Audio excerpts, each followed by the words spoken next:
we've already talked about how random sampling is going to eliminate that bias and allow us to control for some of the variability that we expect to see in our sample.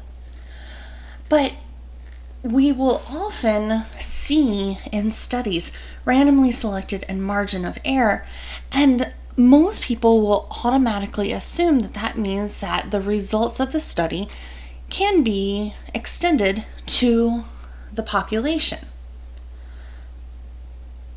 But we need to be careful because sampling really is a very complex thing to do in the real world. And just because you make a confidence statement doesn't mean that you have accounted for all of the sources of errors that could happen in a sample. So we're going to look at these 3 errors: sampling errors, random sampling errors, and non-sampling errors. So a sampling error is an error caused by the act of taking a sample. It's something that just happens because it's a sample.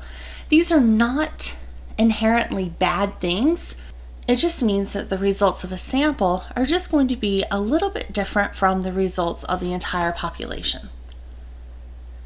We specifically talk about the random sampling error, and that specifically is that deviation between the sample statistic and the population parameter. And that just happens by chance because we've picked a random sample. And so when we talk about the margin of error in a confidence interval or in a confidence statement, we are specifically talking about random sampling error. So random sampling error is okay. We can understand it and account for it.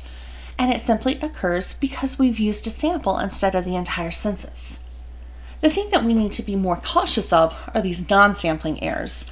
And these are errors that are not based on just sampling. These are things that could happen even in a census. And these are things that we want to ensure that we avoid because they are preventable. So considering sampling errors versus non-sampling errors, you can think of sampling errors as being caused by the act of taking a sample and cause sample results to be different from the results of a census. Whereas a non-sampling error is an error that's not related to the act of selecting a sample from the population.